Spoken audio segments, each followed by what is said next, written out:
Hello dears, welcome back to silent learning. മക്കളെ, ബാബു സാറാണ്. എന്തൊക്കെയുണ്ട് വിശേഷങ്ങൾ? സുഖമായിരിക്കുന്നു എന്ന് കരുതുന്നു. മക്കളെ, നമ്മൾ കഴിഞ്ഞ വീഡിയോയിൽ നിങ്ങൾക്ക് അനുതാപ് എന്ന് പറഞ്ഞ ചെറുകഥയുമായിട്ട് സാറ് വന്നിരുന്നു. അതിൻ്റെ ഇമ്പോർട്ടൻ്റ് ആയിട്ടുള്ള കാര്യഭാഗങ്ങളൊക്കെ പറഞ്ഞിരുന്നു. ഓക്കെ, അതൊക്കെ നിങ്ങൾ കണ്ട് നിങ്ങൾ കമൻറ്റുകളൊക്കെ ഞാൻ വായിച്ചു. ഓക്കെ, നമുക്കിനി അടുത്ത് പഠിക്കാനുള്ളത് രണ്ടാമത് നിങ്ങൾ പഠിക്കാനുള്ള ഒരു പോയമായിട്ടാണ് സാറ് വന്നിരിക്കുന്നത്. മധുഋതു എന്നാണ്.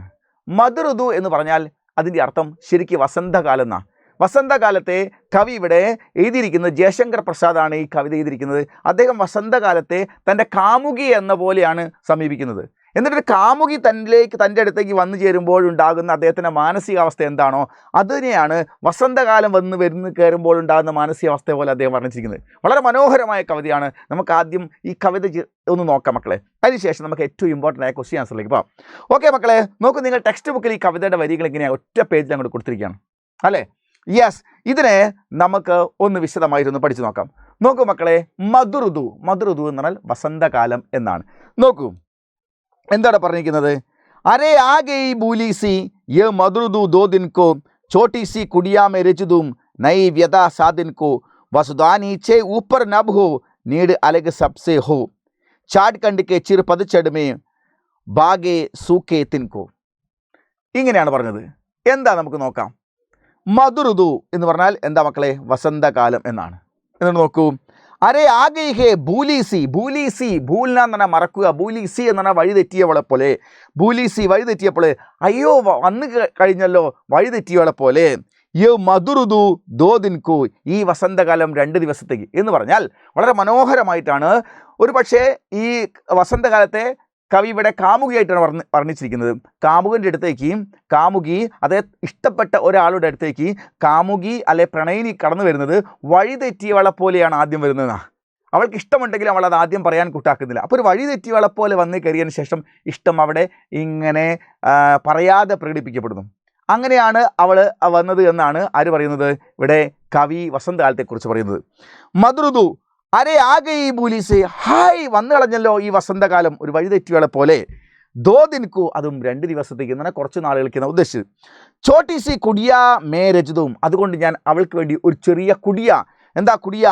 വള്ളിക്കുടിൽ, ഞാനൊരു ചെറിയ വള്ളിക്കുടിൽ ഞാൻ അവൾക്ക് വേണ്ടി പണിയും. നൈ വ്യഥാ സാധിൻകോ, അതെങ്ങനെ? നൈ ഈ പുതിയ, വ്യഥാ സാധിൻകോ, വ്യഥാ ദുഃഖം, സാധിൻ കൂട്ടുകാരി, എൻ്റെ ദുഃഖങ്ങളിലൊക്കെ പങ്കുചേരാൻ വന്ന ഈ കൂട്ടുകാരിക്ക് ഞാൻ മനോഹരമായ ഒരു കുടിൽ പണിയും. വസുധാ നീച്ചെ, വസുധ എന്ന് പറഞ്ഞാൽ ഭൂമി താഴെയാണ്. ഊപ്പർ നഭോ, മുകളിൽ ആകാശമാണ്. പക്ഷേ ഞാൻ ഭൂമിയിലുമല്ല പണിയാൻ പോകുന്നത്, ആകാശത്തിലുമല്ല. നീട് അലഗ് സബ്സെഹോ, ഇതിൽ നിന്ന് വ്യത്യസ്തമായിട്ടാണല്ലോ പക്ഷിക്കൂട് ആകാശത്തിലുമല്ല ഭൂമിയിലുമല്ലാതെ മരത്തിൻ്റെ ശീലത്തിന് മുകളിലല്ലേ. അതുപോലെ ഞാനൊരു പർണശാല പോലെ, അതുപോലെ ഞാനൊരു കുടിലുകളിൽ ഒരു ഹട്ട് പണിയും എന്ന്. ചാട് കണ്ടിക്കെ ചിറു പതിച്ചെടുമേ, അതുകൊണ്ട് ഞാനിങ്ങനെ ഈ കുടിൽ പണിയുമ്പോൾ ഈ കാമുകി വന്നു കയറുന്ന സമയത്തേക്ക് എന്താണ് ഇവിടെ പറയാൻ പോകുന്നത്? ചാട് കണ്ട് എന്ന് പറഞ്ഞാൽ കുറ്റിക്കാടാണ്. കുറ്റിക്കാടിലെ ചെറു പതിച്ചടുമേ, ഈ ഇല പൊഴിയുന്ന ഈ കാലത്ത്, ഭാഗോ ഓടിപ്പോകൂ, സൂക്കെ തിൻകെ, ഉണങ്ങിയ പുൽനാമ്പുകളെ നിങ്ങളൊന്നും ഇവിടെ നിൽക്കരുത്. കുറ്റിക്കാടിലെ ഇല പൊഴിയുന്ന കാലത്തുള്ള ഉണങ്ങി വരണ്ട് കിടക്കുന്ന ഈ പ്രദേശത്തുള്ള ഉണങ്ങിയ പുൽനാമ്പുകളെ നിങ്ങളൊന്നും ഇവിടെ നിൽക്കാൻ പാടില്ല, നിങ്ങളൊക്കെ ഇവിടുന്ന് പോവേണ്ടതാണ് എന്ന് കവി പറയുന്നു. പിന്നെന്താ പറയുന്നത്? ആശാസെ അങ്കുർ ചുലേങ്കെ പല്ലവ് പുളകിത് ഹോങ്കെ മേരെ കിസ്ലേക്ക ലഘുഭവ് യഹ് ആഹാ ഖിലേഗ കിൻകോ സിഹർ ബരി ഖാംതി ആവേങ്കി മലയാളിൻ കി ലഹരീം ചുംബൻ ലേക്കർ और ജഗാക്കർ മാനസ് നയൻ നളിൻകോ. എന്താ പറയുന്നത് നോക്ക്. ആശാസെ, പ്രതീക്ഷ കൊണ്ട് നിറഞ്ഞിട്ടുള്ള, അങ്കൂർ എന്ന് പറഞ്ഞാൽ പുൽനാമ്പുകൾ, ചൂലേങ്കെ ഊഞ്ഞാലാടും. പ്രതീക്ഷയുടെ പുൽനാമ്പുകളെല്ലാം ഇനി ഊഞ്ഞാലാടാൻ പോവുകയാണ്. പല്ലവ് പുളകിത് ഹോങ്കെ, പല്ലവ് എന്ന് പറഞ്ഞാൽ തളിരിലകൾ, പുളകിത് ഹോങ്കെ എല്ലാ തളിരകളും പുളകം കൊള്ളാൻ പോവുകയാണ് മന്ദമാരുതനൊക്കെ വരുന്ന സമയത്ത്. മേരെ കിസ്ലൈക്ക, എൻ്റെ കിസ്ലൈക്ക, കിസ്ലൈ എന്ന് പറഞ്ഞാൽ കൂമ്പില, എൻ്റെ കൂമ്പിലയിലെ ലഘുബാവ് എന്ന് പറഞ്ഞാൽ ഈ ചെറു ലോകത്ത്, കൂമ്പിലകൾ കൊണ്ട് നിറഞ്ഞ ഈ ലഘുലോകത്ത്, ആഹ് ഖലേഗ കിൻകോ, അയ്യോ എൻ്റെ തളിരലുകൾ കൊണ്ടും കൂമ്പിലകൾ കൊണ്ടും നിറഞ്ഞു കിടക്കുന്ന ഈ അവസ്ഥയെ ആർക്കാണ് ഖൽനേഗ, എന്താ ഖൽന ഖലേഗ കിൻകോ, ആർക്കാണ് ഇഷ്ടക്കേടായി തോന്നുക?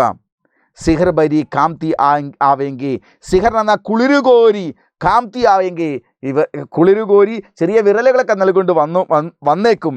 മലയാളിൻ കി ലഹരി. മലയാളി എന്ന് പറഞ്ഞാൽ ചന്ദനക്കാറ്റ്. വസന്തകാല സമയത്ത് ഉണ്ടാകുന്ന കാറ്റാണ്. നല്ല എന്താ പറയുക, നല്ല പുളകം കൊള്ളിച്ച് രോമാഞ്ചം ഉണ്ടാക്കി ഇങ്ങനെ കടന്നു പോകുന്ന കാറ്റുകൾ വരാനുള്ള സമയമായി. ചുംബനിലേക്ക് ഔർ ജഗാക്കർ. എന്താണ് ചുംബനിലേക്ക്? ചുംബനം നൽകിക്കൊണ്ട്, ഔർ ജഗാക്കർ ഉണർത്തിക്കൊണ്ട്, മാനസ് നയൻ നളിൻകു. മാനസ് എന്ന് പറഞ്ഞാൽ മനസ്സ്, നയൻ എന്ന് പറഞ്ഞാൽ കണ്ണ്, നളിൻ എന്ന് പറഞ്ഞാൽ താമര എന്ന് പറഞ്ഞാൽ താമര കണ്ണ് പോലുള്ള എൻ്റെ മനസ്സിനെ ചുംബിച്ചുകൊണ്ട് മന്ദമാരുതൻ കടന്നു വരും. ആ സമയത്ത് കുറ്റിക്കാട്ടിലുള്ള ഉണങ്ങിയ പുൽനാമ്പുകളെ നിങ്ങളെല്ലാവരും ഇവിടുന്ന് പോയിക്കോളൂ. പുതിയ പുൽനാമ്പുകളൊക്കെ ഉണർന്ന് കൂമ്പിലകൾ കൊണ്ട് മനോഹരമായി ഈ പ്രദേശത്ത് നിങ്ങളെല്ലാവരും ഓടിപ്പോയിക്കോളൂ. അവിടെ അവൾക്ക് വേണ്ടി മാത്രമുള്ള സ്ഥലമാണ് ആർക്ക്? കാമുകി അഥവാ വസന്തകാലം. എന്നിട്ട് പറയുന്നു ജവാ കുസും സി ഉഷാ ഖിലേങ്കി മേരി ലഘു പ്രാചീമേ ഹാസി ബരെ ഉസ് അരുൺ അദർ കാ രാഗ് രഗേഘ ദിൻകോ അന്ധകാർ കാ ജൽദി ലാംഗക്കർ ആവേങ്കി ശശികിരണയും. എന്താ പറയാൻ പോകുന്നത്? ജവാ കുസും എന്ന് പറഞ്ഞാൽ ചെമ്പരത്തിപ്പൂവിൻ്റെ പോലുള്ള, ഉഷ എന്ന് പറഞ്ഞാൽ പ്രഭാതം, ഖിലേങ്കി വസന്തകാലം വരുന്ന സമയത്ത് ചെമ്പരത്തി പൂവ് പോലുള്ള പ്രഭാതം വിരിയും. സൂര്യൻ സിന്ദൂരപ്പെട്ട് പോലെ. എവിടെ? ലഘു പ്രാചീമയും എന്ന് പറഞ്ഞാൽ കിഴക്കുദേശത്ത് വളരെ മനോഹരമായിട്ട് വസന്തകാലം വരുന്ന സമയത്ത് കിഴക്ക് ഭാഗത്ത് സിന്ദൂരപ്പെട്ട് പോലെ ചെമ്പരത്തിപ്പൂ പോലെ നമ്മുടെ കവി പറയുന്നത് ചെമ്പരത്തിപ്പൂ പോലുള്ള പ്രഭാതം വിരിയും. ഹാസി ഭരേ, ആ മാത്രമല്ല പുഞ്ചിരി നിറഞ്ഞിട്ടുള്ള, ഉസ് അരുൺ ഈ ചുവന്ന അദർക്ക ചുവന്ന ചുണ്ടുകൊണ്ട്, രാഗ് രഗേക എന്ന് പറഞ്ഞാൽ സന്തോഷിപ്പിക്കും, ദിൻകു മാത്രമല്ല വസന്തകാലം പ്രഭാതം ചുവന്ന തൻ്റെ ചുണ്ടുകൾ കൊണ്ട് പകലിനെ, ദിൻകു പകലിനെ, രാഗ് രഗേക ചുവന്ന ചുണ്ടുകൾ കൊണ്ട് അന്തിയും സന്തോഷിപ്പിക്കും എന്ന് പറഞ്ഞാൽ എന്താണ്?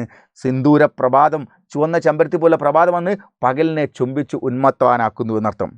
അന്ധകാർക്ക ജലതി ലാംഗക്കർ മാത്രമല്ല അന്ധകാർക്ക ഇരുട്ടിൻ്റെ, ജലതി കടലും ലാംഗക്കർ കടന്നിട്ട്, അന്ധകാർക്ക ജലതി കടലിനെ ലാംഗക്കർ കടന്നിട്ട്, ആവേങ്കി വരും ശശികിരണയും. രാത്രിയാകുമ്പോൾ അന്ധകാരത്തിൻ്റെ ഇരുട്ട് പോലും തരണം ചെയ്തുകൊണ്ട് ചന്ദ്രൻ്റെ മനോഹരമായ നിലാവുകൾ ഇങ്ങനെ വന്നു വീഴും ഈ സമയത്ത്, വസന്തകാല സമയത്ത്. എന്നിട്ട് പറയുന്നു അന്തരീക്ഷ ചിടുക്കേക കൺ നിശി മേ മധുർ തൂഹിൻകോ इस एकांत सृजन में कोई कुछ बाधा मत डालो जो कुछ अपने सुंदर से दे देने दो इनको. വളരെ മനോഹരമായി കവി പറഞ്ഞ് അവസാനിപ്പിക്കുകയാണ്.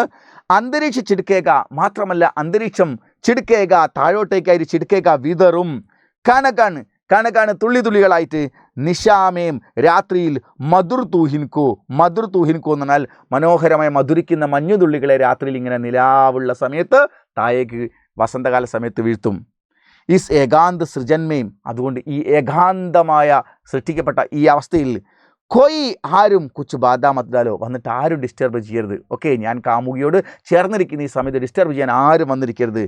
ജോ കുച്ച് അപ്പനെ സുന്ദർ സിഹി, എന്നിൽ എന്തൊക്കെ സുന്ദരമായിട്ടുള്ളതെന്തോ അതെല്ലാം ദേനെ കൊടുക്കാൻ വേണ്ടി, ദോ ഇൻകോ കൊടുക്കാൻ അനുവദിക്കൂ ഇവൾക്ക് വേണ്ടി എൻ്റെ മനസ്സുകൊണ്ടും എന്തെല്ലാം സന്തോഷിപ്പിക്കാൻ നൽകുമോ, എന്തെല്ലാം നൽകാൻ കഴിയുമോ അതൊക്കെ ഞാൻ കൊടുക്കട്ടെ. ദയവ് ചെയ്ത് നിങ്ങൾ ഞങ്ങളെ ഡിസ്റ്റർബ് ചെയ്യരുത് എന്നാണ് കവിയുടെ മനോഹരമായിട്ട് പറയുന്നത്. എന്ന് പറഞ്ഞാൽ കാമുകിയായിട്ടാണ് വസന്തകാലത്തെ കവി വർണ്ണിച്ചിരിക്കുന്നത്. ഓക്കെ, ഇതാണ് ഈ കവിതയിലൂടെ കവി പറഞ്ഞിരിക്കുന്നത്. ഇനി നമുക്ക് നോക്കേണ്ടത് ഈ പാഠഭാഗത്തിൽ നിന്ന് സാറൊന്ന് ഓടിച്ചൊന്ന് പറഞ്ഞതാണ്. വർണ്ണമനോഹരമായ രീതിയിൽ നിങ്ങളെ ഭാവനയ്ക്കനുസരിച്ച് ഇതിനൊക്കെ വർണ്ണിക്കാവുന്നതാണ്. സാറൊന്ന് ഓടിച്ച് പ്രധാനപ്പെട്ട തർജ്ജമയിലൂടെ ഒന്ന് പോയെന്ന് മാത്രം. ഇനി ഈ പരീക്ഷയുമായി ബന്ധപ്പെട്ട് നമുക്ക് വരുന്ന പ്രധാനപ്പെട്ട ക്വസ്റ്റ്യൻ ആൻസറുകൾ ഏതൊക്കെയാണ് നമുക്ക് നോക്കാം. ഓക്കെ, അപ്പോൾ മക്കളെ നമുക്ക് മദ്രുദു എന്ന് പറയുന്ന ഈ ചാപ്റ്ററിൽ നിന്ന് പരീക്ഷയ്ക്ക് വരുന്ന ഏറ്റവും പ്രധാനപ്പെട്ട ക്വസ്റ്റ്യൻ ആൻസറിലേക്കാണ് നമ്മളിനി പോകുന്നത്. നോക്കൂ, നമുക്ക് ആദ്യമായി ചോദിക്കുന്നത് 6 മാർക്കിൻ്റെ ഒരു ചോദ്യമാണ്. എന്താ ചോദ്യം? കവിതാക്കി ആസ്വാദൻ ടിപ്പണി ലിഖിയെന്ന്. അങ്ങനെ ചോദിച്ചാൽ നമ്മൾ എഴുതേണ്ടത് കവിതാക്കി ആസ്വാദൻ ടിപ്പണിയിലേക്ക് 6 മാർക്കാണ്. അങ്ങനെ ചോദിച്ചു കഴിഞ്ഞാൽ ആദ്യം കവിതയുടെ ആസ്വാദന ടിപ്പണിയിലേക്ക് പോകുന്നതിന് മുൻപ് നമ്മൾ ആദ്യം തന്നെ നമ്മൾ എന്ത് ചെയ്യണം? ഒരു ഇൻട്രൊഡക്ഷൻ കൊടുക്കണം. അതിനുശേഷമേ സമ്മറിയിലേക്ക് പോകാം. ഓക്കെ, നമ്മൾ നോക്ക്. ഉത്തർ സുപ്രസിദ്ധ ഹിന്ദി സാഹിത്യകാർ, ഏറ്റവും ഫേമസ് ആയ ഹിന്ദി സാഹിത്യകാരൻ ജയശങ്കർ പ്രസാദ് ജിക്ക് കവിത ഹേ. ജയശങ്കർ പ്രസാദ്ജിയുടെ കവിതയാണ് മദ്രുദു. യഹ് ഏക് സുന്ദർ കവിത ഹേ, ഇതൊരു ബ്യൂട്ടിഫുൾ ആയ കവിതയാണ്. മദ്രുദു എന്ന് പറയുന്നത് ഛായാവാദി കവിത ഹേ, ഛായാവാദി കവിതയാണ്. എന്താ മക്കളെ ഛായാവാദി കവിത? കവിത പ്രധാനമായിട്ടും പ്രഗതിവാദ്, ഛായാവാദ്, രഹസ്യവാദ് എന്നിങ്ങനെ 3 ഉണ്ട്. പ്രകൃതിവാദ് അല്ല കേട്ടോ, പ്രഗതിവാദ്. പ്രഗതി എങ്ങനെയാണ് എഴുതുന്നത്? പ്രഗതി, ഇങ്ങനെയാണ് പ്രഗതി എന്ന് എഴുതുന്നത്. ഓക്കെ, പ്രഗതിവാദ്. പ്രഗതി എന്ന് പറഞ്ഞാൽ പുരോഗതി എന്നാണ്. പുരോഗമനപരമായ ചിന്തകൾ വെച്ച് പുലർത്തുന്ന കവിതയാണ് പ്രഗതിവാദി കവിതകൾ. ഇപ്പം നമ്മൾ എന്താ പറയുക, മൈഥിലി ശരംഗത്തൊക്കെ നമ്മുടെ പ്രഗതിവാദി കവിതകളാണ്. വീർ തുമ്പടേ ചലോ, ധീർ തുമ്പടേ ചലോ, രവന്ധവം ബടേ ചലോ. ഇത് നോക്കുമ്പോൾ നമ്മളെ വളരെ മോട്ടിവേറ്റ് ചെയ്യപ്പെടുന്ന കവിതകളാണ്. ഇതിനെയാണ് സ്വാതന്ത്ര്യ സമര കാലഘട്ടത്തിലൊക്കെ വീർ തുമ്പടേ ചലോ, ധീർ തുമ്പടേ ചലോ, അതുപോലെ തന്നെ വരിക വരിക സഹചരെ, സഹജ സഹന സമരമായി. ഈ പാട്ടുകൾ കേൾക്കുന്ന സമയത്ത് നമുക്ക് ആയുധങ്ങളൊന്നും നമ്മളെ കൈവശമില്ലെങ്കിൽ പോലും ദേശഭക്തി നിറഞ്ഞിട്ട് നമുക്ക് സ്വാതന്ത്ര്യത്തിന് വേണ്ടി പോരാടാനുള്ള ആവേശം നമുക്ക് നൽകുന്ന കവിതകളാണ്. ഇത്തരം കവിതകളെ മോട്ടിവേറ്റഡ് ആയുള്ള കവിതകളാണ് നമ്മൾ പ്രഗതിവാദി കവിതകൾ എന്ന് പറയുന്നത്. പിന്നെ നമുക്ക് രഹസ്യവാദി കവിതകളുണ്ട്. രഹസ്യവാദി കവിതകൾ എന്ന് പറഞ്ഞാൽ എന്തിലും ഏതിലും ദൈവത്തെ കണ്ടെത്തുന്ന ഒരു കൺസെപ്റ്റോട് കൂടിയുള്ള കവിതകളാണ് രഹസ്യവാദി കവിതകൾ. ഉദാഹരണത്തിന് മണ്ണിലും വിണ്ണിലും തൂണിലും തുരുമ്പിലും ദൈവമിരിക്കുന്നു, അവൻ കരുണാമയനായി കാവൽ വിളക്കായി കരളിലിരിക്കുന്നു എന്ന് പറയുന്ന പാട്ടില്ലേ, സാറിന് പാടാൻ അറിയില്ല, പക്ഷേ പാട്ടുകൾ കേട്ടില്ലേ, അതെന്താണ്? അത് നമുക്ക് രഹസ്യവാദി കവിതകളാണ്. ഓക്കെ, ഇനി നമുക്ക് പാടുന്ന മറ്റൊരു കവിതയാണ്, അത് പ്രഗതിവാദ് കഴിഞ്ഞു, രഹസ്യവാദ് കഴിഞ്ഞു. ഇനി നമുക്ക് ഛായാവാദ്. ഛായാവാദ് എന്ന് പറഞ്ഞാൽ പ്രകൃതിയുടെ സൗന്ദര്യത്തെ മനോഹരമായി, ഒരു കലാകാരൻ ഒരു പ്രദേശം പോയി കണ്ടാൽ അതായത് മനോഹരമായിട്ട് അയാളെ ക്യാൻവാസിലേക്ക് വർണ്ണിച്ച് വരയ്ക്കും, അല്ലേ? മനോഹരമായിരുന്നു. ഒരു കവിയാണത് കാണുന്നതെങ്കിൽ അദ്ദേഹം മനോഹരമായി അക്ഷരങ്ങൾ കൊണ്ട് മനോഹരമായ, അതിനേക്കാൾ വർണ്ണമനോഹരമായ ഒരു കവിത എഴുതും. ഓക്കെ, അപ്പോൾ അങ്ങനെയുള്ള കവിതകളാണ് നമ്മൾ എന്ത് പറയുന്നത്, ഛായാവാദി കവിതകൾ എന്ന് പറയുന്നത്. ഇപ്പോൾ നമുക്ക് ചങ്ങമ്പുഴയുടെ രമണൻ എന്ന് പറയുന്ന കവിതകളൊക്കെ, കാനന ചാലയിലാടുമേക്കാൻ ഞാനും വരട്ടെയോ നിൻ്റെ കൂടെ എന്ന് പറയുന്ന കവിതകളൊക്കെ ആ വരി വായിക്കുമ്പോൾ എങ്ങോട്ടാ പോകുന്ന സ്ഥലത്തിൻ്റെ ഒരു വർണ്ണന ആ വരികളിലൂടെ കിട്ടുന്നുണ്ട്. ഓക്കെ, രമണനും ചന്ദ്രികയും തമ്മിലുള്ള സംഭാഷണത്തിനിടയിൽ രമണൻ പറയുന്നുണ്ട് ആ കാടിൻ്റെ സൗന്ദര്യത്തെക്കുറിച്ചൊക്കെ. ഒരു കൊച്ചു കാറ്റങ്ങാൻ വന്നു പോയാൽ തുരുതൂരെ പൂമഴയായി. പിന്നെ എന്തു മനോഹരമാണ് പ്രകൃതിയുടെ വർണ്ണന. അപ്പോൾ അങ്ങനെ പ്രകൃതിയുടെ മനോഹരമായ പ്രകൃതിയുടെ സൗന്ദര്യത്തെ ഇങ്ങനെ മനോഹരമായി എഴുതുന്ന കവിതകളെയാണ് നമ്മൾ ഛായാവാദി കവിതകൾ എന്ന് പറയുന്നത്. അപ്പോൾ വസന്തകാലം വരുന്ന സമയത്ത് പ്രകൃതി, ഭൂമിദേവി സുന്ദരിയായി പുഷ്പിണിയായി നിൽക്കുന്ന ആ മനോഹരമായ സംഭവത്തെ അതുപോലെ വർണ്ണിച്ചെഴുതുന്നതിനെയാണ് നമ്മളിവിടെ മധുരുതു എന്ന കവിതയിലൂടെ ഈ നമ്മുടെ ജയശങ്കർ പ്രസാദ് എഴുതിയിരിക്കുന്നത്. അതുകൊണ്ട് തന്നെ ഈ കവിത ഛായാവാദി കവിതയാണെന്ന് മറക്കരുത്. അപ്പോൾ നമുക്ക് സുപ്രസിദ്ധ ഹിന്ദി സാഹിത്യകാർ ജയശങ്കർ പ്രസാദ് की कविता है मधुर. ഓക്കെ, ആരാണ് എഴുതിയൊന്നും എന്താ കവിതയുടെ പേരുന്നായി. ഈ एक सुंदर कविता है, ഇതൊരു സുന്ദരമായ കവിതയാണ്. മധുരദു ഛായാവാദി കവിത है, ഇത് ഛായാവാദി കവിതയാണ്. കവിതാമേ വസന്ത ഋതു കാ സുന്ദർ വർണ്ണന ഹുആ है, വസന്തകാലത്തിൻ്റെ സുന്ദരമായ വർണ്ണനയാണ് കവിതയിൽ ആസ്പദമായിരിക്കുന്നത്. എന്നിട്ട് അത് പറഞ്ഞതിന് ശേഷം നമ്മൾ ഇതാണ് വസന്ത ഋതു ആഗിയ ഹെ, കവിതയുടെ വരികളിലേക്ക് വരുമ്പോൾ വസന്തകാലം വന്നിരിക്കുന്നു. ഈ ഭൂലീസി, അതും വസന്തകാലം വഴിതെറ്റിയാണ് വന്നിരിക്കുന്നത്. കവി ഉസേ ഏക് വ്യഥാസാദിൻ കെ സമാൻ ദേഖ്തേ, കവി ഒരു വ്യഥാസാദിനെ പോലെ തൻ്റെ ദുഃഖങ്ങൾ പങ്കുവെക്കാൻ വന്ന കാമുകിയെ പോലെയാണ് ആ വസന്തകാലത്തെക്കുറിച്ച് പറയുന്നത്. എന്ന് പറഞ്ഞാൽ വസന്തകാലം വരുമ്പോൾ ഏതൊരു മനുഷ്യൻ്റെ മനസ്സിൽ എന്ത് പോകുന്നു, വസന്തകാലം വരുമ്പോൾ നമ്മുടെയൊക്കെ മനസ്സിലുള്ള എല്ലാ വിഷമങ്ങളും, ഭൂമിദേവി പുഷ്പിണിയായി സുന്ദരമായി കാലാവസ്ഥയും പ്രകൃതി സൗന്ദര്യം വരുമ്പോൾ നമ്മളൊക്കെ മനസ്സ് മാറുന്നു. അതാണ് അതിൻ്റെ കാര്യം. ഓക്കെ, കവി അപ്പനെ മൻമേം, കവി തൻ്റെ മനസ്സിൽ ഉസ്കെ ലിയെ ചോട്ടി സി കുടിയ ബനാദേത്തെ, മനസ്സിൽ ആ വസന്തകാലമാകുന്ന കാമുക്ക് വേണ്ടി ഒരു ചെറിയ കുടിയ എന്ന് പറഞ്ഞാൽ കുടിലൊരുക്കുന്നു. കവി കാത്തെ, കവി വരുന്നു കി പ്രേമി രഹത്താ ഹേ, എപ്പോഴും കാമുകി നിൽക്കുന്നത് ഭൂമി or Akash K beach may, ഭൂമിയുടെയും ആകാശത്തിൻ്റെ ഇടയിലാണ് കാമുക ഹൃദയങ്ങൾ നിൽക്കുന്നത്. പ്രേം വിഹീൻ ലോക് യഹാം പർ നഹീ രഹത്തെ, ഇവിടെ പ്രേമമില്ലാത്ത, പ്രണയമില്ലാത്ത, സ്നേഹമില്ലാത്ത ആളുകൾ ആരും ഇവിടെ ഉണ്ടാവാറില്ല. കവി കാ പ്രേം വസന്ത ഋതുരൂപി പ്രേമികാ സെ ഹുആയേ, കവിയുടെ ഇവിടുത്തെ പ്രേമം വസന്തകാലത്തിൻ്റെ രൂപത്തിലുള്ള കാമുകിയോടാണ്. ഇസസേ കവി കെ ഹൃദയ് പ്രേമമയ ഹോഗയായെ, അതുകൊണ്ട് തന്നെ വസന്തകാലം വന്നപ്പോൾ കവിയുടെ ഹൃദയം പ്രേമമയമായി എന്ന് പറഞ്ഞാൽ കാമുകനെ പോലെയായി മാറി. ഇസ് പ്രേമമയി വാതാവരൺമേ, ഈ പ്രേമമയമായ അന്തരീക്ഷത്തിൽ ആശാ കെ നയേ അങ്കുർ, പ്രതീക്ഷയുടെ പുതിയ പുൽനാമ്പുകൾ ചൂൽത്തഹേ ഊഞ്ഞാലാടുന്നു. മലയാളിൻ ബക്കറാത്തഹേ, മലയാളിൻ മന്ദമാരുതൻ ഒഴുകി വരുന്നു. ഉസ്കെ ലഹരയും സിഹർ മർദ്ദെത്തിയെ, ആ മന്ദമാരുതൻ്റെ ലഹരി അലകൾ നാം ഉന്മത്തവാനാക്കുന്നു. മാനസ് നയൻ നളിൻകോ ചുംബൻ കർക്കെ ജാത്തെ, മനസ്സാകുന്ന താമരപ്പൂ പോലുള്ള കണ്ണിനെയും മനസ്സിനെയൊക്കെ സന്തോഷിപ്പിച്ച് ചുംബനം നൽകി കടന്നു പോകുന്നു. പ്രഭാത് ലാലിമാസെ ബരാഹുആ, പ്രഭാതം ചുവപ്പ് കളർ കൊണ്ട് നിറഞ്ഞിരിക്കുന്നു. സംസാർ മേ ഹമേശ രോഷ്നി ഹി റഹേ, ലോകത്തെവിടെ നോക്കിയാലും രാത്രിയായാലും പകലായും എപ്പോഴും പ്രകാശം നിറഞ്ഞിരിക്കുന്നു. എങ്ങനെ രാത്രിയിൽ എങ്ങനെ ചന്ദ്രൻ വരും, അതാണ്. വസന്ത ഋതുമേ ചാന്ദിനി ഫൈൽ ജാത്തി, വസന്തകാലം വരുമ്പോൾ രാത്രിയിൽ കംപ്ലീറ്റ് ചന്ദ്രൻ നിലാവ് പതിക്കുന്നു. और और പ്രകൃതി हिम की बूंदों की वर्षा करती है. ആ സമയത്ത് രാത്രിയിൽ മഞ്ഞുതുള്ളികൾ പെയ്യുന്നു. वसंत ऋतु प्रेम का एकांत सृजन करता है, कार्य रहता है. वसंत ऋतु में प्रेम का एकांत सृजन कार्य होता है. വസന്തകാലമാവുമ്പോൾ സ്നേഹത്തിൻ്റെയും പ്രണയത്തിൻ്റെയും ഏകാന്തത നമുക്ക് ഫീൽ ചെയ്യപ്പെടുന്നു. കവി നിവേദൻ കർത്തെ, കവി അപേക്ഷിക്കുന്നു കി എന്നാൽ ഇസ്മേ കിസിക്കോ ബാധ ഉപസ്ഥിതിനെ ഹി കർണിയെ. ആ സമയത്ത് ഇങ്ങനെ ഏകാന്തമായി കാമുകനെ പോലെ ഇരിക്കുന്ന എന്നെ ആരും ഡിസ്റ്റർബ് ചെയ്യാൻ വേണ്ടി വരരുത്. കവി ക ഉപദേശിയെ, കവി ഇങ്ങനെ ഉപദേശിക്കുന്നു. അപ്പനെ മേ ജോ കുച്ച് സുന്ദർ ഹേ, എന്നിൽ എന്തെല്ലാം മനോഹരമായിട്ടുള്ളതുണ്ടോ ഉസേ പ്രേം യുഗ്മോക്കോ ദേ ദേന ഹേ, എൻ്റെ പ്രിയ കാമുകിക്ക് നൽകാൻ വേണ്ടി ഞാൻ മാറ്റിവെച്ചിരിക്കുകയാണ്. ആ സമയത്ത് നിങ്ങൾ ആരും വന്നെ ഡിസ്റ്റർബ് ചെയ്യരുതേ എന്ന്. എന്നിട്ട് പറയുന്നു, നോക്ക് ലാസ്റ്റ് അതാണ് കവിതയുടെ അവസാനം പറഞ്ഞത്. ഇനി മധുരധൂമേം പ്രകൃതി ചിത്രൺ. മധുരധു എന്ന് പറഞ്ഞ കവിതയിൽ പ്രകൃതി ചിത്രണുണ്ട്, മാനവീകരണമുണ്ട്, സൗന്ദര്യവർണ്ണനുണ്ട്, പ്രേമാനുഭൂതിയുണ്ട്, ആദി ഛായാവാദി പ്രകൃതിയൊക്ക മുതലായ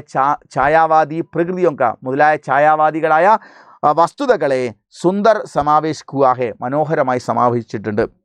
പദാവലി അത്യന്ത് കോമൾ ഹെ, ഇതിൽ ഉപയോഗിച്ചിരുന്ന വരികൾ വളരെ മനോഹരമാണ്, കോമളവുമാണ്. കടിച്ചാൽ പൊട്ടാത്ത വാക്കുകളൊന്നും ഉപയോഗിച്ചിട്ടില്ല, ലളിതമായ വാക്കുകളാണ് ഉപയോഗിച്ചത്. പങ്ക്തിയൊക്ക ആശയ ആസാനിസ് സമച്ച് സക്തേ, ഈ ഓരോ വരികളിലെയും അർത്ഥം എന്താണ് കവി ഉദ്ദേശിച്ചതെന്ന് നമുക്ക് പെട്ടെന്ന് ഹൃദ്യമായി മനസ്സിലാക്കിയെടുക്കാൻ പറ്റും. ശീർഷക് സാർത്ഥകോർ സംഗത് ഹെ, ഇതിൻ്റെ തലക്കെട്ടാണെങ്കിൽ അതിമനോഹരവും അർത്ഥവത്വവുമാണ് എന്ത് മധുരധു എന്ന് പറയുന്നത്. ഓക്കെ, ഇതാണ് നമുക്ക് 6 മാർക്കിന് എഴുതേണ്ടത് മക്കളെ, മറന്നു പോരുത്. ഇനി നമുക്ക് ചോദിക്കുന്ന 1 വേർഡ് ക്വസ്റ്റ്യൻസ് ആണ്. എന്താ ചോദ്യം? രണ്ടാമത്തെ ചോദ്യം, അരെ ആ ഗയി ഹേ ഭൂലീസ് യേ കോൻ ആ ഗയി ഹേ. അയ്യോ ഹായ്, വഴിതെറ്റി വന്നിരിക്കുന്നല്ലോ. ഇവിടെ ആരെ ആണ് ഉദ്ദേശിച്ചത്? മധുരധു, വസന്തകാലത്തെയാണ്. അടുത്ത് പ്രേം നൈ വ്യഥാ സാധിൻ കെ ലിയെ ക്യാ കർണ ചാഹത്ത ഹേ. പ്രേമി എന്ന് പറഞ്ഞാൽ പ്രേമിക്കുന്നയാൾ അഥവാ കാമുകൻ, പ്രേമി നൈ വ്യഥാ സാധിൻ കെ ലിയെ, പുതിയ ദുഃഖങ്ങൾ പങ്കുവെടുത്തെടുക്കാൻ വേണ്ടി വന്ന കാമുകിക്ക് ക്യാ കർണ ചാഹത്തെ, എന്ത് നൽകാനാണ് ആഗ്രഹിക്കുന്നത്? ഉത്തരം ചോട്ടി സി കുടിയാ രജ് ദേനാ ചാത്തി, ഒരു കൊച്ചു കുടിൽ അല്ലേ, ഒരു കൊച്ചു ഹട്ട് പണിത് കൊടുക്കാൻ വേണ്ടിയാണ് അദ്ദേഹം, അവളെ അതിൻ്റെ അകത്ത് കുടിയിരുത്താൻ വേണ്ടിയിട്ടാണ് അദ്ദേഹം കുടിൽ പണിയാനാണ് ആഗ്രഹിക്കുന്നത്. അടുത്ത പ്രേം കാ നീഡ് കഹാ സ്ഥിതി ഹേ. പ്രേമത്തിൻ്റെ സ്നേഹത്തിൻ്റെ പക്ഷിക്കൂട് എവിടെയാണ് നിൽക്കുന്നത്? ഭൂമിയിലുമല്ല ആകാശത്തിലാണ്. നീച്ചേക്ക് വസുത ഓർ ഊപ്പർ കെ നബ്, ഭൂമിയിൽ നീച്ചേക്ക് താഴെയുള്ള വസുത ഭൂമിയിലും ഓർ ഊപ്പർ കെ മുകളിലുള്ള നബ് ആകാശം, ദോനോം സെ അലഗ്, രണ്ടിലും വ്യത്യസ്തമായിട്ടാണ് സാധാരണ പക്ഷിക്കുണ്ടാകുന്നത് എന്നാണ്. ജംഗൽ കെ പതിച്ചടമേ കിസ്കോ ബാഗ് ജാന ഹേ. കാട്ടിലെ കുറ്റിക്കാട്ടിൽ നിന്ന് ആരോട് ഓടിപ്പോവാനാണ് വേണ്ടി പറയുന്നത്? ഉത്തർ സൂക്കേ തിൻകോക്കോ, അതായത് ഉണങ്ങി കിടക്കുന്ന ഉണങ്ങി ചുരുണ്ട് മൂർച്ചയോടുകൂടി കിടക്കുന്ന ഉണക്കപ്പുല്ലുകളോട് പറയുന്നത് നിങ്ങൾ ഇവിടെ നിൽക്കാൻ പാടില്ല. അതേ പ്രണയഹീൻ ദിൽവാലെ ലോകോസ്, ചുരുക്കി പറഞ്ഞാൽ ഹൃദയത്തിൽ പ്രണയമില്ലാത്ത ആളുകളോടൊക്കെ ഇവിടുന്ന് പോകാനാണ് പറയുന്നത്, അതാണ് ഉദ്ദേശിച്ചത്. 6ാം ചോദ്യം, വസന്ത് കെ ആഗമൻ പർ കോൻസി ഋതു ചലി ജാത്തിയെ. വസന്തകാലം വരുമ്പോൾ ഏത് കാലമാണ് അവിടുന്ന് പോകുന്നത്? ഉത്തര ശിശിരകാലമാണ് പോകുന്നത്. പതച്ചടിക്ക് ഋതു, ഇല പൊഴിയുന്ന കാലം. ഇല പൊഴിയും കാലം കഴിഞ്ഞതിന് ശേഷമാണ് നമുക്ക് വസന്തകാലം വരുന്നത്. ആ സമയത്ത് തളിരിലകളൊക്കെയാണ് ഉണ്ടാകുന്നത്. അതുകൊണ്ട് കുറ്റിക്കാടിനെയും ഇല പൊഴിയുന്ന കാലാവസ്ഥയോടൊക്കെ ഇവിടുന്ന് പോയിക്കൊള്ളാനാണ് പറയുന്നത്. വസന്തകാലം വന്നു കഴിഞ്ഞാൽ നിങ്ങൾ പോകുന്നു. 7ാമത്തെ ചോദ്യം നമുക്കൊന്ന്, പതച്ചെടുക്ക സമാന അർത്ഥ ശബ്ദ ക്യാ ഹേ. പതച്ചെട് എന്ന വാക്കിൻ്റെ സമാനമായ അർത്ഥം എന്താണ്? ഇലപൊഴിയും കാലം എന്നുള്ളതിൻ്റെ യഥാർത്ഥ മറ്റൊരു വാക്ക് ശിശിരം എന്ന വാക്കാണ് നമ്മളതിന് ഉപയോഗിക്കുന്നത്, ശിശിർ. ഓക്കെ, അപ്പോൾ പതച്ചെട് എന്ന് പറഞ്ഞാൽ ഇലപൊഴിയും കാലം എന്നുള്ള വാക്കിൻ്റെ ആണ് പതച്ചെട് എന്ന് പറയുന്നത്. അതിന് നമ്മൾ ഉപയോഗിക്കുന്ന മറ്റൊരു ഹിന്ദി വാക്കാണ് ശിശിർ, മറന്നു പോരുതേ. 8 വസന്ത് കെ ആഗമൻസ്, വസന്തകാലം വരുമ്പോൾ പ്രേമി കെ മന്മേ, കാമുകൻ്റെ മനസ്സിൽ കിസ്ക അങ്കുർ ചുൽത്താ ഹേ, എന്തിൻ്റെ നാമ്പുകളാണ് മുളച്ചു വരുന്നത്? ആശാക്കെ അങ്കുർ, പ്രതീക്ഷയുടെ പുതുനാമ്പുകളാണ് മുളച്ചു വരുന്നത്. ഓക്കെ, നാമ്പുകൾ എന്ന് പറഞ്ഞാൽ മുനകൾ എന്നാണ് അർത്ഥം. 9 ലാൽ കുസും കെ സമാൻ ഉഷ കഹാൻ കില്ലെങ്കിൽ. ലാൽ എന്ന് പറഞ്ഞാൽ ചുവപ്പ്, കുസും എന്ന് പറഞ്ഞാൽ പൂവ്. ചുവന്ന പൂവിനെ പോലെ ഉഷ പ്രഭാത എവിടെ ഉദിക്കും?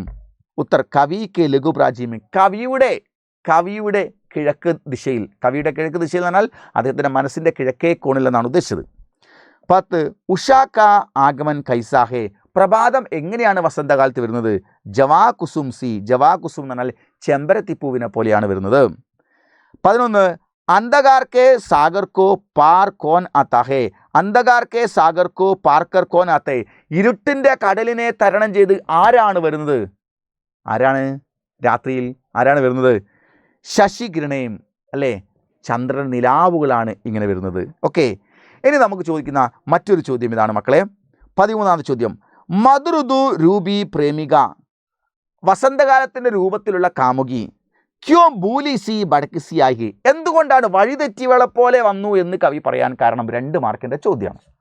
അങ്ങനെ ചോദിച്ചാൽ വളരെ വളരെ മനോഹരമായ മറുപടിയാണ് കവി ഇതിൻ്റെ അകത്ത് തന്നിരിക്കുന്നത്. നോക്കൂ ഉത്തർ. എന്തുകൊണ്ടാണ് വഴിതെറ്റിവളെ പോലെ വന്നു എന്ന് പറയാൻ കാരണം എന്ത്? നേരിട്ട് വന്നു എന്ന് പറഞ്ഞാൽ പോരെ? ഉത്തരം. പ്രേമികാക്കെ മന്മേ, ഒരു കാമുകിയുടെ മനസ്സിൽ, പ്രേമിക്കെ പ്രതി, കാമുകനോട്, അനുരാഗഹേ, അനുരാഗമുണ്ടെന്നിരിക്കട്ടെ, അനുരാഗമുണ്ട്. കോയി ബി പ്രേമിക, ഒരു കാമുകിയും, അപ്പനി പ്രണയി, തൻ്റെ പ്രണയി ഭാവന, തൻ്റെ പ്രണയ മനോഭാവം, ഖുല്ലം ഖുല്ല, ഓപ്പണായിട്ട്, പ്രകടിക്കർണ നെഹി ചാത്തി, ഒരിക്കലും കാമുകനോട് തുറന്നിട്ട് പറയാൻ ആഗ്രഹിക്കുന്നില്ല. ഒരിക്കലും കാമുകയാൻ ശീല. ദിൽമേ, മനസ്സിൽ പ്രണയ് ചിപ്പാക്കർ, പ്രണയം ഒളിപ്പിച്ചു വെച്ചിട്ട്, വ ഭൂലിസി ബടക്കിസിയാരഹിയെ, അവൾ വഴിതെറ്റിവളെ പോലെ വന്ന് കയറുകയാണ് ചെയ്യുക. എന്നിട്ട് അതാണ്. ഓക്കെ, അതെന്ത് മനോഹരമായ വർണ്ണനയാണ് അവിടെ, അല്ലേ? എന്നിട്ട് നമ്മളൊക്കെ പൂവിനെ നമ്മൾ ജി ശങ്കർ കുറുപ്പിൻ്റെ കവിതയിലല്ലേ, ജി ശങ്കർ കുറുപ്പിൻ്റെ സൂര്യകാന്തി എന്ന കവിതേൻ്റെ അകത്ത് പറയുന്നുണ്ട്, പൂവിൻ്റെ അടുത്ത് പൂവ് കാമുകിയായിട്ടും വണ്ട് കാമുകനായിട്ടാണല്ലോ. അവിടെ പ്രണയരംഗത്തെ വർണ്ണിക്കുന്ന നമ്മൾ മനോഹരമായിട്ടാണ്. അരികത്തു നിന്നെങ്ങാൻ പോകുവാൻ പുറപ്പെട്ടാൽ തിരികെ എത്തും യാത്ര ചൊല്ലുവാൻ നൂറാവർത്തി. അരികത്തു നിന്ന് പോവാൻ പുറപ്പെട്ടാൽ തിരികെ എത്തും യാത്ര ചൊല്ലുവാൻ നൂറാവർത്തി. ഇല്ലേ? ശ്രദ്ധിച്ച് നോക്ക്. പൂവിൻ്റെ അടുത്ത് നിന്ന് വണ്ടിന് പോകാൻ ഇഷ്ടമല്ല. വണ്ടെന്താ പറയുക, ഞാൻ പോട്ടെ എന്ന് പറയും. പിന്നെ കുറച്ച് ഞാൻ എന്താ പോട്ടെ എന്ന് പറയും, പിന്നെയും പോകും. പിന്നെ വന്നിട്ട് ഞാൻ പോട്ടെ ഒന്നും. അതായത് അരികത്തു നിന്നെങ്ങാൻ പോകുവാൻ പുറപ്പെട്ടാൽ തിരികെ എത്തും യാത്ര ചൊല്ലുവാൻ നൂറാവർത്തി. എത്ര മനോഹരമായിട്ടാണ് ജി ശങ്കരക്കുറുപ്പ പറഞ്ഞിരിക്കുന്നത്, ഇല്ലേ? നമ്മളാണെങ്കിലോ നമുക്ക് കവിഹൃദയമൊന്നുമില്ല. നമ്മൾ വടിയെടുത്തിട്ട് അവിടെ നിൽക്കും. ആഹാ, അടുത്ത വണ്ടിന് വട്ടായി തോന്നുന്നു, അടുത്ത വരവിന് ശരിയാക്കും. ഇത്രയേ ഉള്ളൂ. കവി എത്ര മനോഹരമായിട്ടാണ് കണ്ടത്, അല്ലേ? അതാണ് ഓരോ സംഭവങ്ങളെ സസൂക്ഷ്മം നിരീക്ഷിക്കും കവികൾ. ഓക്കെ, ഇനി അടുത്ത ചോദ്യം ഇതാണ്. നമുക്ക് ഈ പാഠത്തിലെ അവസാനത്തെ ക്വസ്റ്റ്യൻസ് ആണ്. 15ാമത്തെ ചോദ്യം. ഛായാവാദി കാവ്യധാര കി വിശേഷതയും ക്യാ ക്യാ ഹേ? ഛായാവാദി കവിതകളുടെ പ്രത്യേകതകൾ എന്തൊക്കെയാണെന്ന്. ഉത്തരം എന്താണ്? പ്രകൃതി വർണ്ണന ഉണ്ടാവും, പ്രേമ ഉണ്ടാവും, സൗന്ദര്യമുണ്ടാവും, മാനവികത ഉണ്ടാവും, ലാക്ഷണികത ഉണ്ടാവും, ശൃംഗാരഭാവം ഉണ്ടാവും, ചിത്രമയത ഉണ്ടാവും, അല്ലേ? ചിത്രവൽക്കരണം ഉണ്ടാവും, കാൽപ്പനികത ഉണ്ടാവും, കോമളകാന്ത് പദാവലി, ഏറ്റവും മനോഹരമായ വാക്കുകളുണ്ടാവും, മധുരത, സരസത, അതിഹേ, ഇതെല്ലാം ചേർന്നതാണ് ഛായാവാദി കവിതയുടെ പ്രത്യേകതകൾ. ഓക്കെ, ഇത്രയുമാണ് മക്കളെ നമുക്ക് ഈ പാഠവുമായി ബന്ധം പഠിക്കാനുള്ളത്. അപ്പോൾ ഇത്രയും കാര്യങ്ങൾ ഗംഭീരമായിട്ട് പഠിച്ചാൽ ബാബു സാർ പറയുന്നു സെറ്റാണ് 2ാമത്തെ ഈ ചാപ്റ്റർ മധുരതു. നിങ്ങൾ ഫുൾ മാർക്ക്. ഇത്രയും വീഡിയോ നിങ്ങൾ വീണ്ടും വീണ്ടും കണ്ടുകൊണ്ടിരിക്കുക. ഒറ്റ റിക്വസ്റ്റ് ഉണ്ട്, നിങ്ങളുടെ അഭിപ്രായങ്ങൾ താഴെ എഴുതി അറിയിക്കുക. നിങ്ങൾ ഈ വീഡിയോ കണ്ടിഷ്ടപ്പെട്ടിട്ടുണ്ടെങ്കിൽ ലൈക്ക് ചെയ്യാൻ മറക്കാതിരിക്കുക. ഓക്കെ, എങ്കിൽ മാത്രമേ നിങ്ങൾ നിർദ്ദേശങ്ങൾ വായിക്കുമ്പോൾ അടുത്ത വീഡിയോയിൽ എങ്ങനെ വരണം എന്നുള്ള അഭിപ്രായങ്ങൾ നമുക്ക് കിട്ടുള്ളൂ. അതുകൊണ്ട് നിങ്ങൾ ഒന്നുകൂടി പറയുന്നു, ലൈക്ക് ചെയ്യുക, നിങ്ങളുടെ സുഹൃത്തുക്കൾക്ക് ഷെയർ ചെയ്യുക. ഓക്കെ, അഭിപ്രായങ്ങൾ എഴുതി അയക്കുക. Thank you, by.